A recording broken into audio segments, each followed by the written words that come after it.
आजचा व्हिडिओ दुपारनंतर स्टार्ट केला आहे. हाय हॅलो नमस्कार, कशा आहात सगळे. मी नेहा पुन्हा एकदा स्वागत आहे तुमचं माझ्या छोट्याशा मिनी व्लॉगमध्ये. आज दुपारी सगळ्यांचीच मॅगी खायची इच्छा झाली होती, मग सरांसाठी मस्त अशी मॅगी केली होती आणि मी सुद्धा खूप दिवसातून खात होते मॅगी. त्यानंतर लाडूला हॉस्पिटलला नेलं होतं, त्याला थोडीशी सर्दी वगैरे झाली होती. आल्यानंतर त्याला त्याची औषधं देऊन घेतली आणि आज ना आठवडे बाजार सुद्धा होता. मामांनी छान बाजार करून आणला होता. त्यानंतर भाज्या वगैरे निसून ठेवला.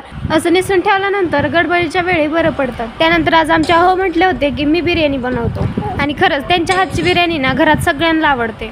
जो माणूस कधीतरी स्वयंपाक बनवतो किंवा त्या माणसाला स्वयंपाकाचा कंटाळा असतो त्याच माणसाच्या हाताला खरंच चव असते बरं का. त्यानंतर लाडू खूप किरकिर करत होता आणि झोपत सुद्धा नव्हता. मग आत्याने ना त्याची दृष्ट काढून घेतली. मग मी लाडूला झोपी लावलं आणि त्यानंतर आम्ही सगळ्यांनी जेवण करून घेतले. मग मी सुद्धा केसांना ना ऑइलिंग करून घेतली, कारण उद्या मला हेअर वॉश करायचा होता. आणि डिलिव्हरी नंतर ना माझे एवढे केस गळायला लागले आहेत. तुमच्याकडे काही उपाय असेल तर मला कमेंटमध्ये नक्की सांगा. चला भेटूया पुढच्या व्हिडिओमध्ये, तोपर्यंत बाय.